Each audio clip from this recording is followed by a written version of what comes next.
Now, just another little quick introduction. I write for the Sunday Life. I do the whisky reviews for the Sunday Life paper, and the show that we do is the Irish Whisky Review. You can see it on there. Me and my little friend over here who does the tech element of it, I do the whisky. I waffle on about whisky endlessly. So, yeah, if you like tonight, if you just subscribe, you'll get all that. We do a show live every Saturday night at 10.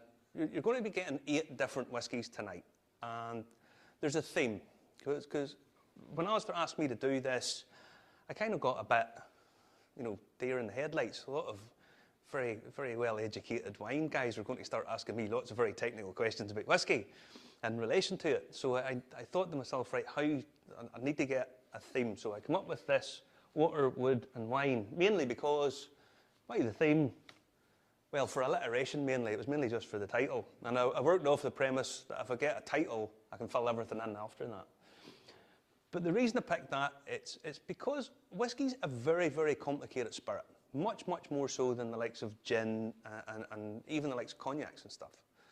Because there's so many different influences and elements to it, okay? And some of those are legal requirements, some of those are part of the process, and other influences. And some of them have much more of an effect than people realise, and some of them have much less of an effect than people would realise. Some of it's quite surprising. So the first one up is water. Now, if you go on a distillery tour, every single one of them will tell you about the pure water that they bring down from some loch or some source that's magically appeared up the mountain and runs down to them. It's the purest of pure water. It's the virgin maidens bathe in it and everything. It's amazing stuff. For example, Bushmills. Everyone automatically thinks it comes from the River Bush. It doesn't. It comes from a little river that runs right through the distillery called St. Colum's Rill. And if you've ever seen it, it ain't that pure. It's actually quite brackish. It's quite brown. Now, if you're talking to people, they'll tell you, oh, that contributes huge amounts to the flavour. Nonsense. Pretty much doesn't apply that much to the flavour at all. Part of the industrial process of making whiskey is you bring it down and you get your grain. Whether that's various different grains, we'll talk a little bit more about that in a minute. And you mash it. So you get your mash bill, as it's called. So if it's a single malt, it has to be 100% malted barley. Okay, by law, that's what it has to be. You take your malt, you put it in, and you put hot water in it. And the hot water basically is just to pull the sugars out. That's what it does.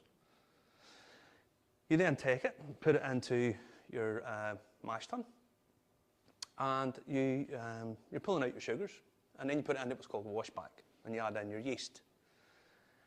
The chemicals that are in the water really don't play that big a part, because yeasts don't eat it. And like every distilled or fermented product, basically what happens is yeast munch sugar.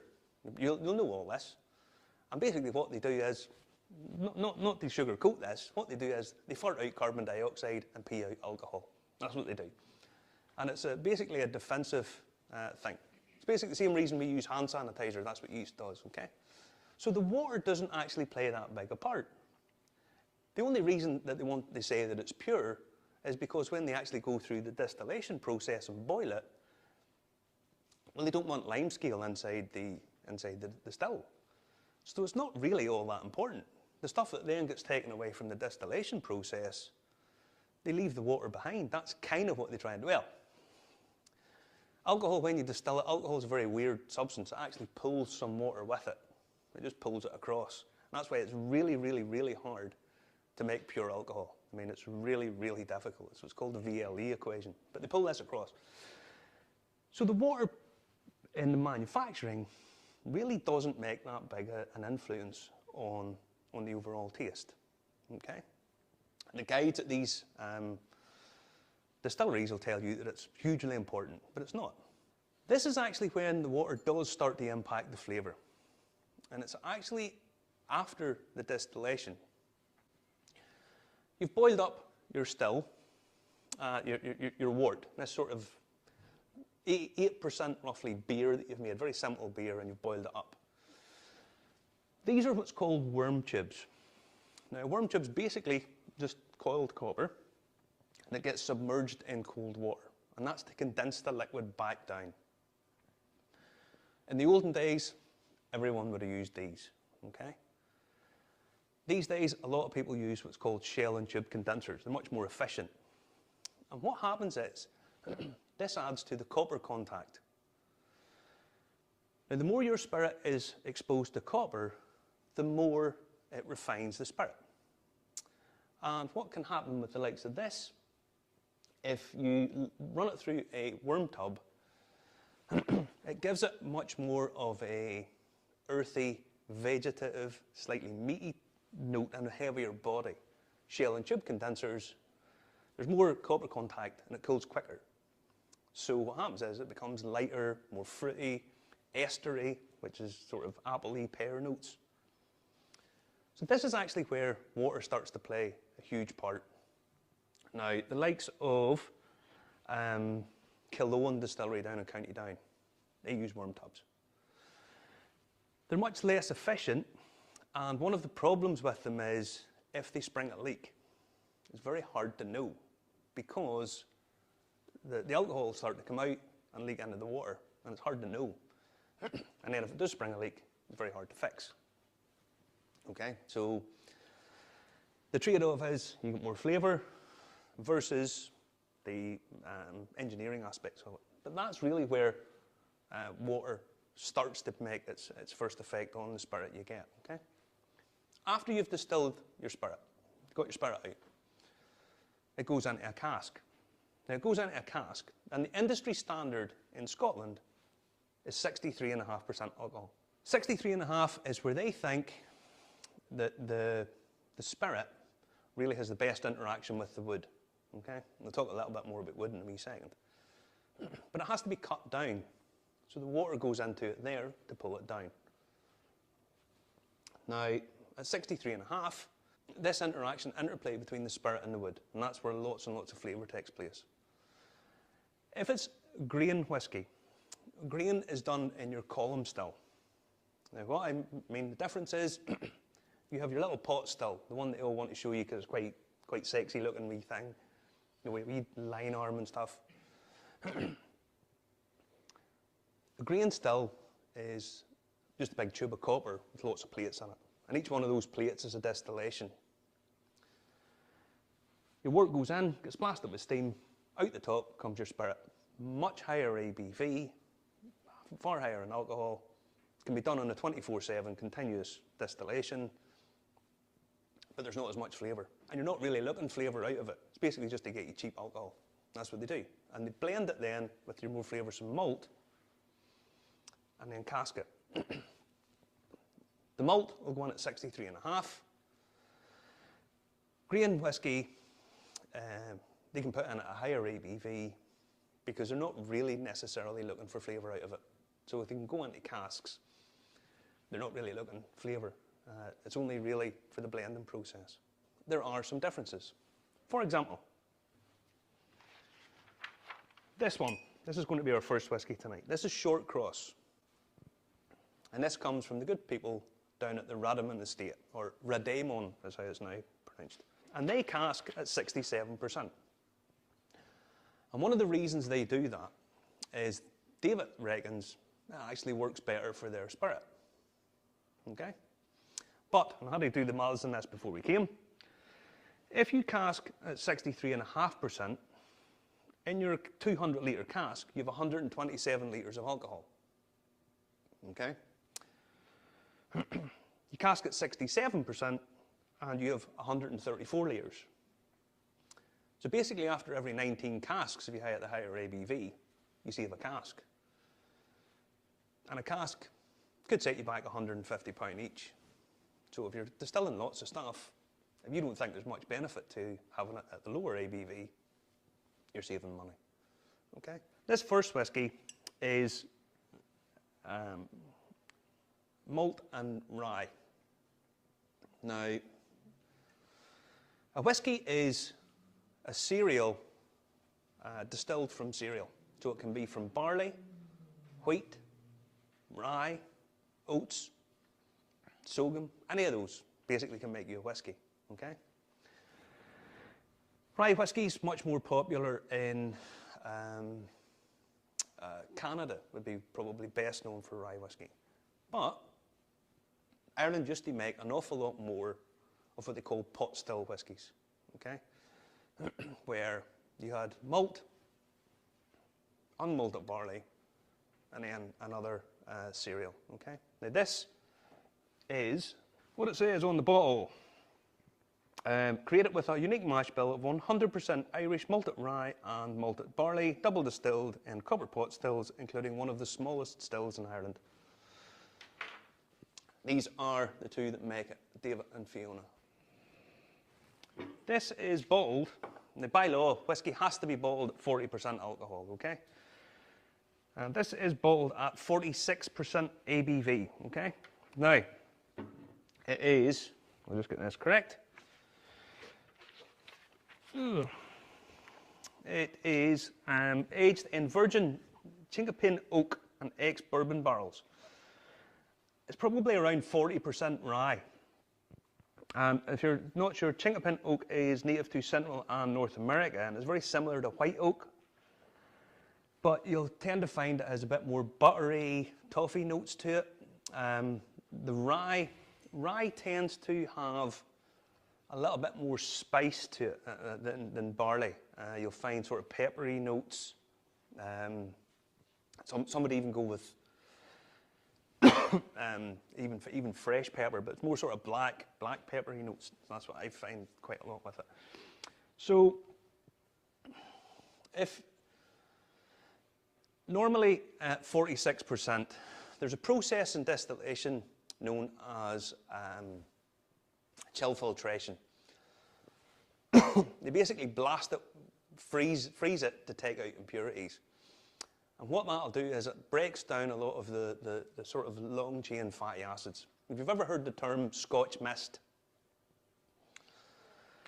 before the advent of chill filtration, what you used to get is bottles of Scotch, and if they got cold, they started to go cloudy. And what happened was that the sort of long chain fatty acids used to clump together. Once it heated up again, it was okay, but people thought, God, that whiskey's gone off. You know, it looks off. So once they invented chill filtration, it broke those down. Lots of people these days don't particularly like that because they say it affects the body, and I think they're right. So in order to combat this cloudiness and appearance and on the bottle, people won't chill filter and they keep it at 46%. It's normally a good indication that it hasn't been chill filtered, okay? So, I'll leave it up to yourselves.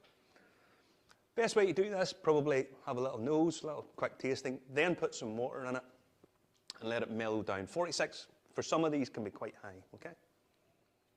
Now, one of the things I love about whiskey is when you're putting water in it, when you drop a couple of drops of water in, you start to see the oils starting to move about and play in it. And it gives you an indication of sort of the viscosity of it as well. Now, I find a couple of drops of water in that really lifts that, really makes it an awful lot more palatable.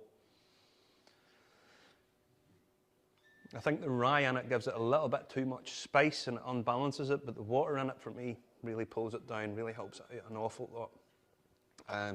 Gives you a lot more depth of flavour, opens it up really quite well.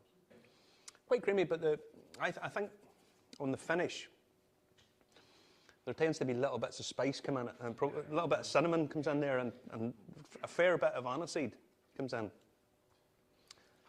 Next up, bottling. By law, whiskey has to be 40% ABV, okay? Now, I presume as a minimum, it has to be 40%, okay? If it goes below 40%, ain't no longer whiskey. You have to label it as a liqueur or blend it into something else. It just can't be labelled as whiskey, okay? Now, one of the things about that is you cask at 63.5%. We'll talk a little bit later about the angel share. You'll all have heard of the angel share where, you know, the angels take their bit of it. But basically what happens is you're losing volume out of the cask, Okay, and if you keep it for a certain period of time, certainly in Ireland and Scotland, your ABV starts to drop because it disappears out the cask. But if you take it out and it's quite young, so say you take it out after your 3 years, 5 years or whatever, it could still be, depending on the cask, it could still be 60% alcohol. So you're starting to cut it down. Now, one of the things is, if you start to cut it, some people would automatically think you can take this cask of whiskey or these multiple casks of whiskey, just add in enough water straight away, drop it down to your 40%, bottle it, and on you go. The problem is alcohol being very weird. If you do that, you get chemical reaction. And what happens is you get some of these long-chain fatty acids start to appear. And it's a process that's known as saponification. And these long-chain fatty acids start to form, and you get a soapy note. A lot of sort of the French cognac guys would be very big on this. Everything has to be cut with water very, very, very slowly. Some people will tell you, again, I think they're quite correct, the slower you cut it, the more body it retains. And that translates over into the bottling process. So even if, once it comes out of the cask, it stops aging, but once you start adding the water, you still have an influence on it again after that. It starts to come down in your ABV. So it's quite important for, one of the big things that's kind of overlooked in tastings a lot of the time, certainly in whiskey tastings, is mouthfeel. People don't appreciate mouthfeel the way they really should. I always make the analogy between dark chocolate and milk chocolate. Dark chocolate has much, much more flavour, but milk chocolate outsells it by factors of 10. And why? Well, surely if something's more flavoursome, that's everybody tells you, flavour, flavour, flavour. But the thing is, dark chocolate tends to be quite grainy. Milk chocolate melts in your mouth and it gives this luxurious quality feel. And people don't really necessarily make the connection between that. Milk chocolate feels much more luxurious than dark chocolate, and people actually quite like that. And it's why people start to talk about the word smooth a lot. I never use the word smooth when regarding a whiskey, because it means different things to different people. But a lot of the time people, if you start asking them, what do you mean by smooth? Oh, well, it doesn't burn the throat off you. Well, then that's just cheap, nasty whiskey, you know, or you're not used to drinking it 46% or 50% or whatever. But once you start asking a lot of the time, oh, well, it feels nice in the mouth. Yeah, that's your mouth feel. That's where you're getting this sort of body, oily, viscosity, and textural elements to it. And if you get that, then you understand why milk chocolate outsells dark chocolate by 10 to 1, I'm sure, probably even more than that, even though dark chocolate's much more flavoursome. Now you're cutting these down. 40% is industry standard, it's a legal requirement. Vast majority of whiskey is sold at 40%. But you get people who talk about cask strength whiskies.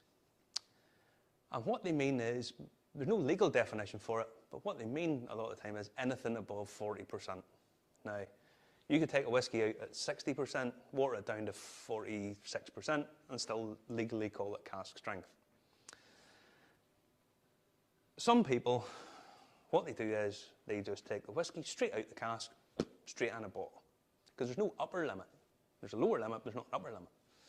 So again, harken back to our good friends down at Cologne, when they released their initial experimental cask range, they basically just lifted it straight from the cask, straight into the bottle.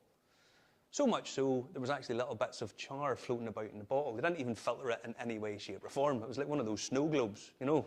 It was very bizarre. And then they thought, well, that's maybe taking it a bit far. But you're talking, the ABV of these is 62 plus alcohol. And the idea of that is, you then do the distillate, you do the cutting yourself when you get it home. And you start to play with it. And that's the joy of a cask strength whiskey. Something with a very high ABV, you then get to cut it yourself. A couple of little drops, still too much. A couple more drops, and you play about with it. Now the next two whiskies we're going to have are the Silky, and its big brother, the cask strength silky. Now, the blend of these are exactly the same, okay? And I'll just read the blend off this, because it's quite interesting too. This is a blend of double and triple distilled malts with soft grain whisky and a hint of peated malt inspired by the legends of Donegal. This is the entry-level silky. 46%. Remember I told you, if it's above 40, if it's 46, it's normally an indication that it's non-chill filtered. This is not chill filtered. The reason it's not chill filtered, I'm sure James would quite handily tell you, it's because I want to keep the body and I want to keep the structural element of it. Actually, if you talk to him in quiet, it's because he said he couldn't afford a chill filtration system, so he just done without one. And that's why he ended up with the 46%. It's Big Brother. It's the same blend. It just hasn't been cut down to 46%. This baby are quite limited edition. And this comes in at 64.3% alcohol. Now, a word of warning. The human body is not designed to drink alcohol at 64.3% alcohol. When you get this, do a nosing, do a comparative between it and the 46%, and then take a small sip. This needs water, okay? You can drink it if you like. I'm just warning you. This is as strong as pretty much any poteen you would ever get. But the difference is this is quality. All right, and by poteen, I mean the illegal stuff that's made by some old boy that people know that live up a shed somewhere who's making it in a milk churn. Don't drink that stuff, folks, all right? Just don't. All right, so, give you the silky first, and then I'll just come around quickly and give you the cask strength after that, all right? So, angel share, we'll just talk a little bit about that. When they talk about angel share, it's quite a complicated thing. When you go on the distillery tours, they try and make it really quite easy. Oh, we just lose 2% a year. It's not 2% alcohol, 2% water, 2% what? Well, in our climate and in Scotland, it's normally pretty much all alcohol. Once you go to the likes of Kentucky or India and so on, actually water evaporates much quicker to start with, and it's actually quite a complicated formula. In the likes of Kentucky, they cask it and the ABV actually goes up, and then it starts to come down because it's because of the humidity. In the likes of India, and obviously India is a huge place, there is, Amrit have a whiskey called Greedy Angels. And the oldest whiskey that's ever been released in India is 12-year-old whiskey. And it's barely just 40%, because if they left it about probably another 15, 20 minutes, it would have went below it. It's because it's so hot.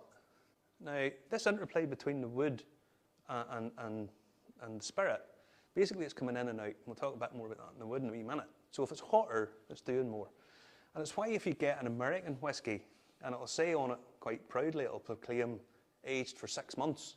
And people in Scotland think this is hilarious.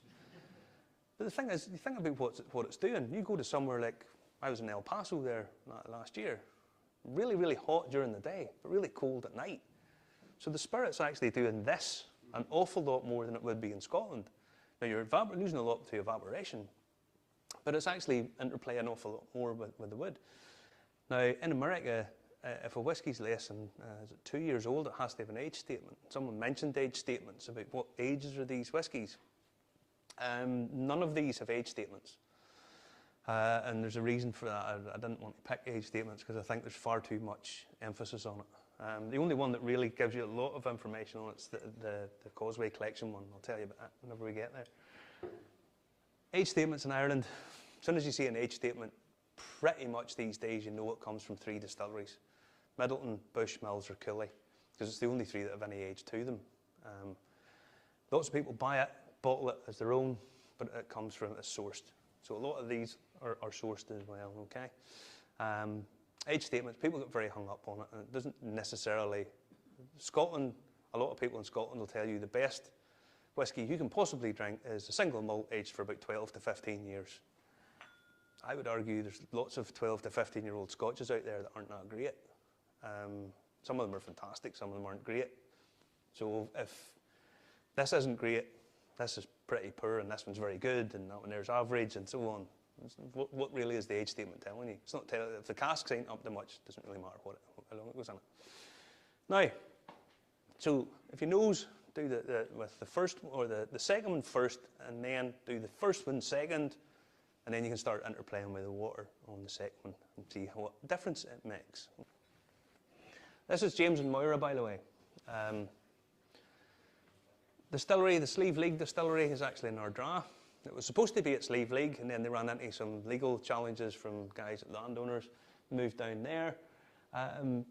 Lovely people, genuinely nice people who basically got their distillery paid through crowdfunding, and they raised about €3 million in crowdfunding. They were only looking about $1 million, so it kind of tells you the confidence that people had in them. James worked for years over in Scotland in the Scotch industry.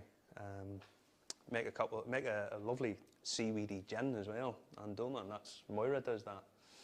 But yeah, the distillery's built, it's up and running. If you want to buy a cask, they'll sell you one of these casks now, founders cask programs and stuff. Really, really nice people, really genuinely lovely people. It does need, it just, as I say, the human body's not designed to drink something that's nearly 65% alcohol. It's just not. It is palatable, but it's not anywhere near its best. Now, whenever I'm tasting that, my tasting notes would be, again, it's quite light, it's fruity. The peat coming in. Some people, whenever they're tasting this, miss the peat. They don't get any sort of smoke off it at all. And then whenever you say it, you go, well, yeah, no, I get that now. It's quite light, the peat at the back. And I find when the peat is at a small level, it kind of lifts the fruitiness. You know, it gives it a sort of a much deeper flavour profile. And it's really quite subtle. It's really well done, actually.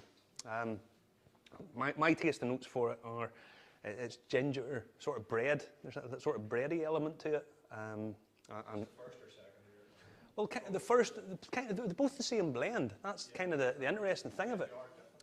And yet they're very markedly different. But once you start adding water to them, they start to sort of level up. But they are exactly the same blend. It's just that one's at a much higher ABV. So I kind of thought it was interesting to compare the both of them, because it is the same blend. Now, the one thing someone asked me about, what's the grain element of this?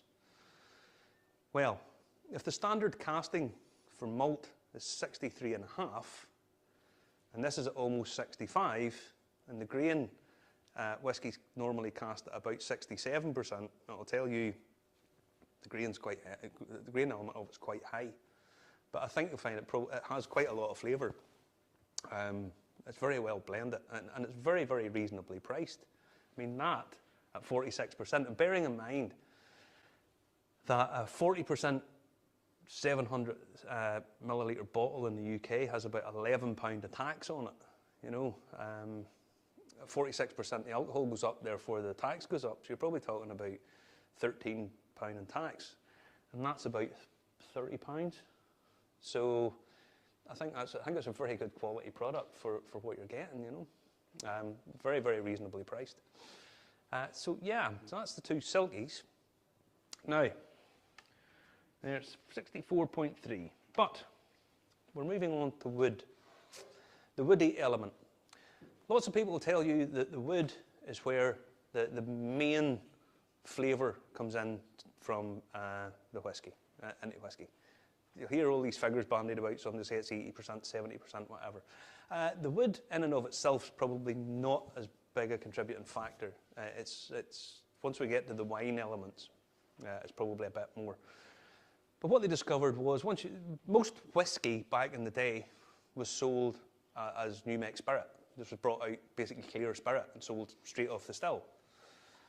It was only when it was put in wood that they discovered, mainly for transportation purposes, because they didn't have stainless steel and they didn't have plastic, that they noticed that it started to pick up different elements and flavours. Now, the wood has a number of different effects.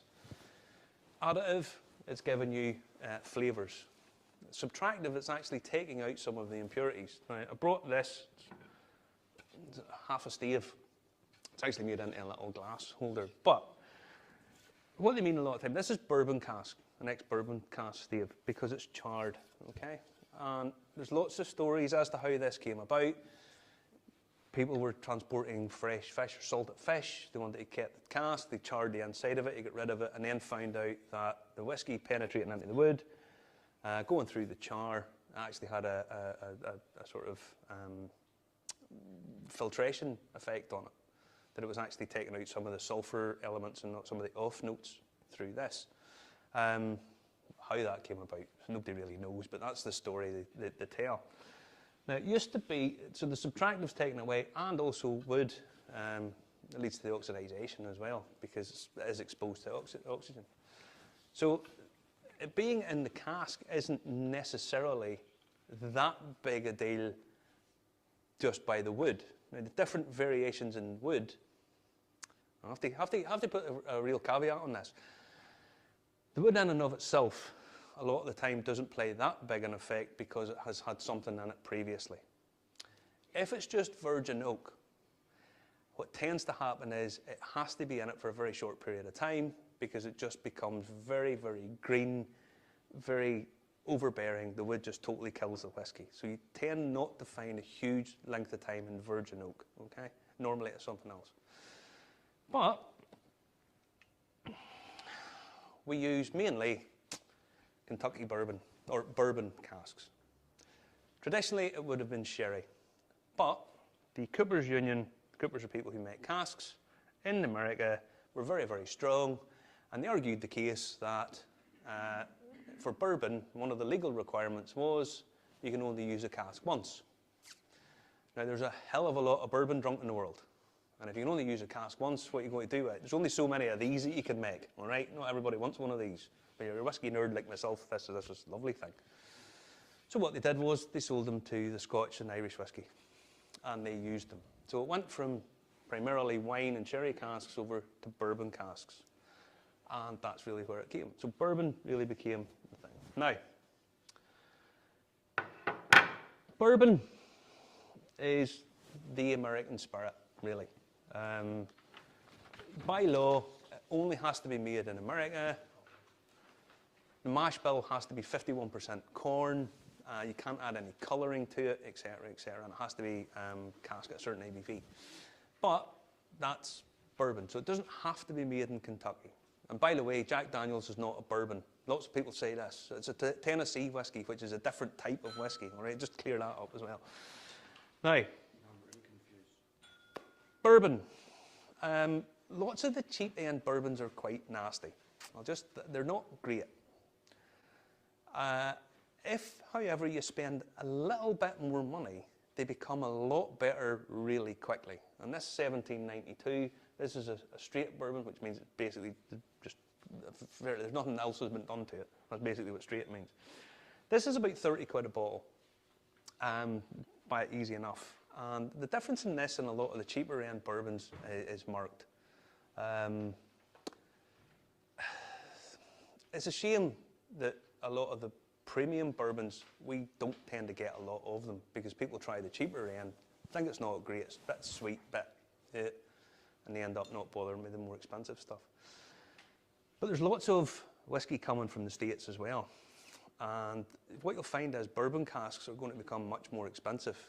Everything's getting more expensive because a few years ago, America had about 40 distilleries producing whiskey. You want to hazard a guess how many it has now? Many. Had 40, many now? Many? 2,500. Yeah, and they've just got a designation from the Distilled Spirits Council that American malt whiskey now has its own appellation. It now has its own protected PGI. Much the same as Irish whiskey has to be made in Ireland, Scotch whiskey has to be made in Scotland under the technical file. America's got its own one now too. There's lots and lots of really good quality whiskey being made in the States. Lots of rubbish too, but in fact. Well, but what you'll find with bourbons is normally you start to pick up vanilla notes. That's the one note that most people get off pretty much every bourbon. And why that is because once you char oak, you start to break it down. You break down some of the structure of the wood. And a lot of people don't know that artificial vanilla flavouring is actually made from oak trees, because they extract a chemical called vanillin. And once you char it, that's what you're getting. And a lot of people, that's pretty much every bourbon. Somebody will say, oh, there's a touch of vanilla there. And what that does is then, when you're aging your whiskey, lots of people, it's bourbon cask aged, they'll pick up that vanilla note, and that's kind of where it's coming from. If you get bananas, you get bananas. I get that too. For me, it's actually kind of more like barbecue-y bananas. You know, that sort of chewy, barbecue-y bananas you get. And some caramelized a little bit, but even just, it can be sort of sweety, you know, like that, almost that artificial, you know, the foam bananas you get. Because sometimes I find bourbons, they're a bit too sickly sweet for me. Certainly the lower end. I find this has a fairly nice balance. It's quite sweet, but it's not OTT with it, you know. Now, so bourbon, pretty much nearly all whiskies aged in bourbon casks these days, because there's loads of reasonably cheap casks. They're about anything between sort of 100 and 160 pound a cask, empty casks, and there's loads of them. But there's actually a company in England now who made an English bourbon, the first, and you're getting this sort of crossover between, you know, basically people in the States are making Irish style whiskies, so basically a pot still whiskey, and people in England are now making a bourbon. I'm sure there's bound to be somebody over here who'll decide to make a bourbon at some point in the not too distant future, because we're all trying to carve out a bit of a niche. Now, that for me it's not that well known bourbon, but it's quite easy to get. You can get it online fairly easy. 1792, that's the year Kentucky became a state. All right. Now, just to let you know, my beautiful hometown of Ballymena is twinned with Moorhead in Kentucky. Now, has to be aged in the good old, grand old US of A. Okay. Now, this is a little bit from the technical file on Scotch whisky. In order to be a Scotch, you have to follow the regulations of the technical file, all right? And what you'll see here is the Scotch whisky definition requires the mandatory use of oak casks, whereas, for example, regulation EC number blah, blah, blah requires only the use of wooden casks, okay? So in Scotland, it has to be aged in oak, all right, to be called a Scotch whisky, all right? Irish technical file. If you look at subsection D here, subject to the maturation of the final distillate for at least 3 years in wooden casks, such as oak, not exceeding 700 litres in capacity. Now, it's a very subtle difference. It suggests that it should be oak, or such as, but it means it doesn't have to be. And that's one of the big differences you would get between Scotch and Irish whisky. Obviously, geographically, it's probably the most obvious one. Another point is, it says here 3 years. If you go on one of those tours of a distillery and the chirpy little guide goes, 3 years and 1 day, because it's all crap, right? It's 3 years, that's it, all right? It's nothing, doesn't mention anything about an extra day, all right? It's just 3 years it can be done that day. So it has to be aged in wood. It doesn't have to be aged in oak, and that's a kind of a key thing. So, without further ado, we have this. This is Method and Madness. The Method and Madness is made down in Middleton, which is Irish distillers, Jameson, home of Jameson, Middleton very rare, etc., etc., etc. Method and Madness is basically a small distillery inside a distillery. And what they do is they're wanting to do some experimental casks, experimental finishes, experimental mash bills, and all of this kind of stuff. And what this is it's a pot still whiskey. Now, a pot still whiskey, I mentioned it earlier on, it is a mash bill that by law currently it has to be a mix of malted and unmalted barley, and it can have 5% of an adjunct grain. So basically, minimum of 30% either malted or unmalted barley. So say you could have 50% malt, 45% unmalted barley, and 5% oats. That would categorise it as a pot still whiskey. And that makes it a PGI product, a Protected Geographical Indication. And anyone who doesn't know what that is, it means it has to be made in Ireland, Irish pot still whiskey. So it's like Parma ham has to be made in Parma, all right? And Champagne has to be made in Champagne. That's it. So this is aged in sherry, bourbon, and finished in French chestnut, which is playing on the fact that it can be aged in different types of wood. Bushmills, well, they released one aged in acacia wood. These guys released one that was aged in mulberry, little small mulberry wood casks. And what that does is it gives you, again, more of an option. It doesn't fit in that one either.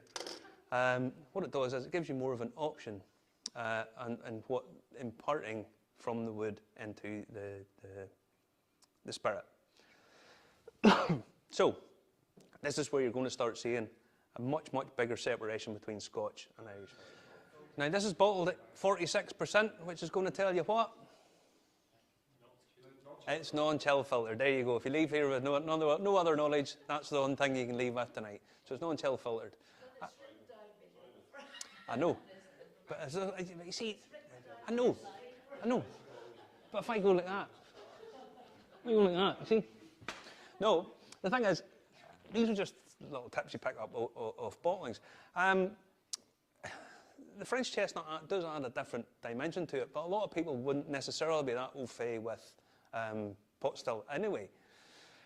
And with pot still, unmalted barley tends to give a little bit more of a pot still spice, so you'll kind of get that black peppery note, something similar a little bit to rye, but distinctly different, but it's kind of, you get pot still spice.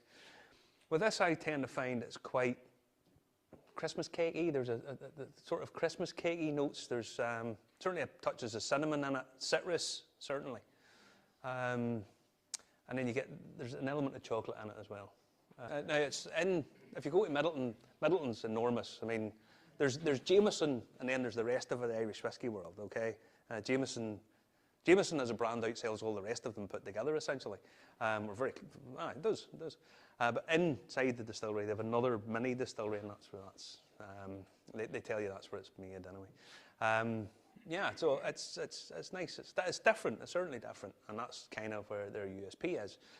Now, talking about the French oak or the French chestnut. Sorry, French chestnut makes a difference, but we're moving on to the wine element. Sherry was much more traditional back in the day. And these are obviously, you guys are probably an awful lot more familiar with sherry than I would ever be.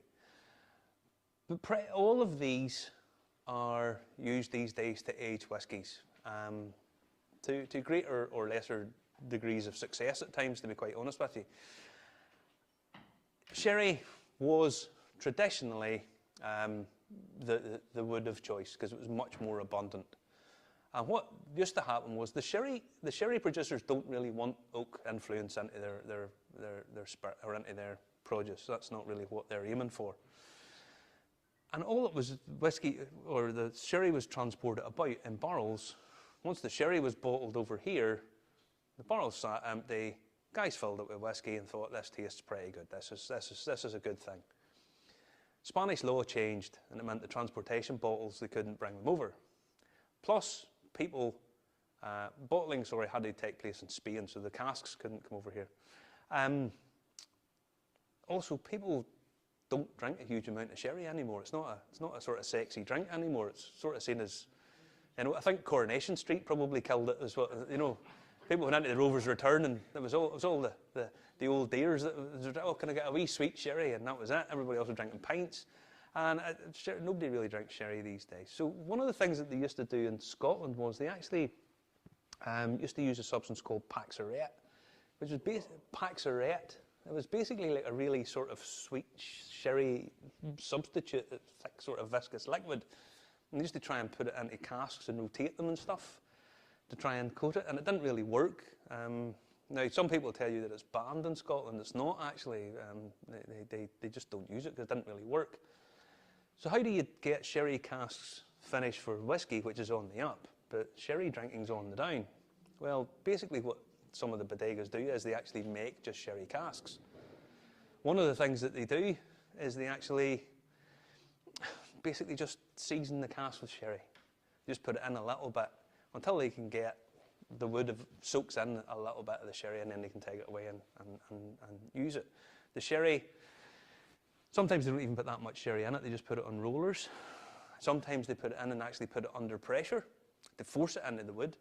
But there are still bodegas that make sherry casks specifically for their sherry, and other ones that make it specifically for whiskey, because they know they can sell them and they can charge them a huge amount of money.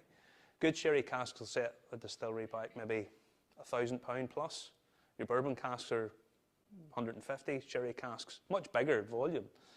You're talking maybe 500 litres, maybe 2.5 times the size, but they're much, much, much more expensive. And as Alistair said to me one day, a lot of the sherry these days is made and then turned into vinegar. I'm sure you guys know about Solera method. They basically put it into casks, and there's always a little bit of the old stuff kept in it. But the wood that they want is basically neutral. They don't want any flavour coming from to taint it, essentially. So they guard these with their life. And the only time they ever replace them, as far as I know, is whenever they start to leak. The transportation casks are what they used to use, and the sherry went into them. So if a whiskey is tainted too much with the sherry, it's not actually a whiskey. So what you can find is that the sherry actually can make up about 2 to 3% of the whiskey. And if it colours it too much, apparently but that's a very sort of, shall we say, loosely enforced law. So if it discolours the whiskey, then it shouldn't really be classified as whiskey or something. But I don't think anybody's ever really been told, no, that's not right. But the sherry goes into the wood, the whiskey goes in and it pulls it out. Now, some of the whiskey casks, or some of the sherry casks that's used for whiskey, get broken down and shipped over. And it can be months and months and months before they're actually used. So what you'll find is people talk about wet casks and other casks. And wet casks are obviously where it's basically taken, the sherry's disgorged and basically used more or less straight away. Obviously, you're going to get much more sherry influence at that. You're going to get much more. Now, all the different ranges of sherry all have different levels of sweetness and different levels of flavour. And, figs in one and a lot more sugary elements than others. Probably the most common one there used is probably Oloroso, I would think. PX and Amontillado is used more and more. You're starting to see it, but that's basically separate, give them sort of market space as much as anything else. Well, the thing is, if you think people aren't drinking sherry, the bodegas, some of them are going bust. They're not. So I'm not surprised that somebody somewhere along the lines is able to pick up one of these 100-year-old casks, but God knows what they're paid for them. I mean, I would imagine they pay an absolute fortune for them. Now, the next whiskey I'm going to give you is a Black Bush. Now, this is not your ordinary Black Bush. Black Bush, by the way, is probably, for my money, the best value for money Irish whiskey you can buy. What happens, most blended whiskies are about 20 to 30% malt, which is where you get your flavour, blend it with your cheaper grain whiskey, which is not really designed to have a huge amount of flavour in it. Black Bush is blended at about 70% malt, 70 to 80% malt. The rest made up with grain spirit. It's then aged in very good quality Oloroso casks for about 7 years. Now, the reason that there's no age statement on it is because it gives them sort of liberal use. If this cask's 3 years old and they think that's a really good cask, it's done its job, we can use that. We don't have to put an age statement on it. When you're getting this, a bottle of Black Bush is about £25 or something. It's fantastic value for money. It really is. I think it's a 10 out of 10 whiskey. I really do. I think it's superb. This, if I could give this 11 out of 10, I would. Because this is a Black Bush, and this is Bushmills' problem. Bushmills seem to dislike their local customers in many ways. Because this is a Bushmills at 43%. And it's only released on the French market. Now, why we don't get it is beyond me. I'll get some. Oh, good man. Bring me lots back. Bring me loads back. If I'd known that, we would have been in Do you know how much I bought that bottle for? I bought that, imported it and all from France for £20. Now, it's cheaper over there than I can buy an ordinary one over here. Yeah, that's including postage. It was about 20 odd quid, 25 quid, I think, in total. So what are we thinking of the Black Bush? Better with the 3%? Better than the stuff we normally get? Yeah? No, but yes, you can't please everybody. That's all I'm going to say. You can't please everybody all the time. But I think the extra 3% gives it just a little different thing. Maybe it's, I don't know, maybe complacency or, familiarity breeds contempt, I suppose, maybe is another way of putting it. But I think that extra 3% just gives it a lovely lift, lovely, different from normal. I'd love to see this available over here. I'd love to see a 46% Black Bush. I think it would be a fantastic drink. This one, the next one, is again Bushmills. Bushmills will tell you that it's 1608. It's on the bottle. That's when they've been on the go since and stuff. It's another bit of well, let's be honest, nonsense. All right. That company was registered back in the late 18th century, but there was a license granted down there to distill by James I, and that's where they get that from. In terms of actual spirit quality, Bushmills should be, for my money, the premium Irish whiskey. They're triple distilled normally. They pride themselves in making malt. They haven't really done pot still, and that's what they've always done, and they're superb at it. For years, people were crying out for more cask strength Bushmills. You had your sort of standard range. That's what they had. They had Bushmills Original, Black Bush, 10-year-old single malt, 16-year-old, and 21. And then the 12-year-old that you could get at the distillery. And for years, they sort of just stuck with that. And the range that they had is really quite good. It varies in different quality. Bushmills White Label Original, it's one for people who stick ginger ale or coke in. That's what it's for, and it's spot on for that. Black Bush, fantastic. The 10-year-old single malt, really good value for money at about 35 quid a bottle, roughly. The 16, fantastic whiskey, fantastic stuff. The 21-year-old, lovely, but probably for my palate a little bit boring. It's really good quality, but I always thought it should have had a little bit more oomph to it, Yeah, but that was their standard range. Then they brought out Red Bush, which is bloody awful. I mean, just pathetic. I was like, what are you guys doing? If you went to the distillery, they used to tell you quite openly, oh, this is 20% Bushmills single malt and 80% Middleton grain. It wasn't even bloody Bushmills. It was 80% of it was made in Middleton.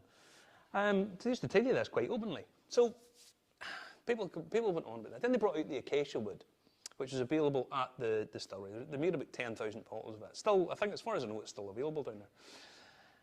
And it was really quite interesting. They brought out, there was a steamship range, which didn't really twig that much. A couple of them were all right, the sherry cask, the port cask and stuff. The sherry cask didn't particularly like, the port cask was much better. And then they brought out the Causeway collection. And this was a collection for people to collect. Whiskey collecting is a huge thing these days. People collect it just to put it on a shelf and it looks quite pretty. The problem was, they released some here in Ireland, some in England, some in France, some in Australia, one in Sweden, and made it about as difficult to actually collect as possible. The only way you could get it really was through secondary buying it on auction sites.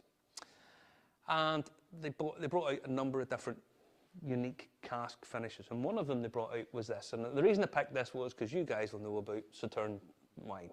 I mean, the Querman, whatever. You guys will know this. So they had these sort of different wine cask finishes.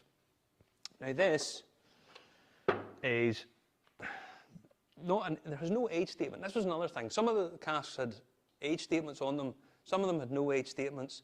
Some of them, they told you when it was distilled and when it was bottled, but they didn't put an age statement on it, which I don't really know why they wouldn't have done this. They told you the year it was bottled and stuff. It was sort of nuts for the year it was distilled and whatnot. So this was distilled on the 22nd of the 8th, 2011. It was recast on the 28th of the 3rd in 2019 and bottled in 2021. Okay, 56.3%. People were crying out for this. Bushmills, The whisky itself is superb. Lots of the whiskies in the Causeway collection are superb. The problem was it was designed as a collection, and first year everybody got all excited. Second year they done the same, and then the third year it kind of just has sort of petered out a little bit on them, and they're not selling it because people found it really quite difficult to collect. And if it's a collection, it's difficult, really difficult to collect. That becomes a bit of an issue, you know. I actually think there's quite a coffee note off it to start, you know, like a coffee note, coffee, yeah, like coffee beans. Well, it's at 56%, 56.3%. It really deserves a little bit of water just to bring it down a little bit, you know. And when you do that, it opens it up and changes it, obviously. But I definitely get a coffee note up front. That's what it leads for me. That's quite coffee-ish.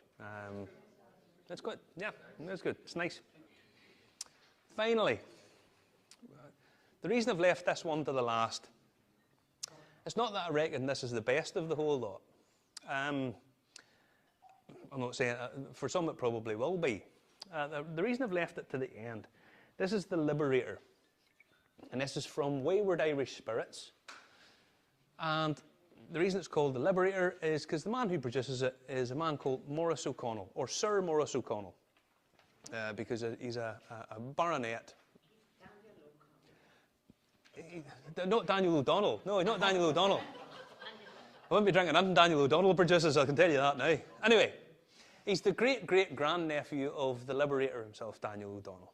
Daniel O'Connell, you see, you got me at it now. He's a great-great-great-grandnephew of Daniel O'Connell. Down in the Lakeview Estate down in Killarney. Beautiful setting. Me and Justin were down there last week because he's brought out his own single estate stuff. This is not the single estate stuff. This is the Liberator. But the water element I told you earlier on about cutting the spirit down. He makes a point of putting on the back of this that it is slow cut, gently cut over many weeks, then bottled at natural colour and not chill filtered. Because he thinks that the slower you take the cutting of the water, the more body it retains and the more flavour he wants. That's what he wants. Okay?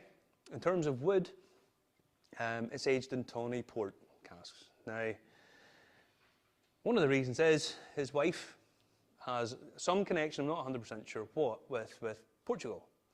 And she has lots of family over there. So he actually speaks, of a sort, Portuguese. So he went over and negotiated the buying of the casks himself, which gives you a nice little touch as well. And the tawny port is his preferred drink, if you like, other than his Liberator whiskey, which we want you to buy. So I kind of thought this was one that would be a nice one to finish up with. Now, it is batch 3. And these are come in fairly small batches. There is an element of smoke to it as well. I'll come round and let you try it. Now, it is at, again, it's at 46%. What's that telling you? It's non-chill filtered. Now, hopefully this is a little bit different, and even the colour of it, I think. I just wanted to leave this to the end because it's sort of totally different than the rest of them. But at the same time, probably a bit more familiar to wine buffs, you know. Very, very different. Hopefully you'll get that level of smoke that we sort of experienced earlier on with the silky, because there's a little background of smoke. They want to pull that in to hopefully lift some of the fruity notes to it. Now, very, very different. Very different from all the rest. I mean, just in terms of colour, it's very, very different for a start. So what do we think of that? Sort of raisins. I think there's an element of syrup. The figs comes in there on it. You know, yeah. No, not necessarily pleasant, but not unpleasant either. Yeah, I think there's that rancio note you were talking about earlier on, very much that comes in there, that earthy, sort of almost like a damp note that comes in, which if you tell people you've got these sort of earthy, damp, almost meaty notes, people go, what are you talking about. But once you actually taste them, they're actually really quite pleasant. And I think this is really well blended. I love the smoke at the very, very sort of bottom of it that sort of lifts the fruity notes. And gives it a sort of earthy, tasty elements and nuts coming in and out through it as well. So yeah, And a bit of sweetness there as well. there's definitely the port comes through on the fortified wine, but I think it's a strange one because actually the malt content's really quite low. It's only about 25-30% as far as I know, but in terms of flavour, it's also quite young, but it's really, really tasty. Yeah, I think that in terms of blending, it's really, really top class. Yeah, the Liberator. Yeah, good. Who makes that? Wayward Irish Spirits, Killarney. What they do is they don't have a distillery. They buy in their spirit and they age it, and their emphasis is on the quality of the aging. And Killarney, as I say, me and Justin were down there last week. Where they're at, basically, the Gulf Stream just basically hits them. And 1 minute, it was absolutely tanking it down. It almost reminded me of Ballymena in that regard, right? And then the sun's shining. Then it was blowing a gale. Then the sun was shining again. Then it was bucketing me rain. Then it was sunshine. And it literally was changing and that sort of difference in pressure, different in humidity, has an effect. It really does. And that's his thing. He wants to buy the spirit in. Now, he has his own single estate. He grows his own barley, gets it malted and distilled it at the Great Northern, and then brings it back down to age down on his estate. This is not that product. The single estate stuff only is released on Friday. So if you want to buy a bottle of that, I would highly recommend it. I think it's superb. But this is a really, really nice spirit. It's not that expensive, and you can pick it up really quite easily. But hopefully all of these whiskies have sort of demonstrated that there's huge varieties in all of these things. And some of them you can pick up really, really easily. The wine influence, the wood influence, the water. Hopefully I've shown you that if you go on a guided tour of a distillery and they say, oh, our pure spring water that flows off the granite rocks down, and bollocks. It makes very little difference. After production is where the water makes the most influence. So, without further ado, I think I'll wrap up and let you all finish up.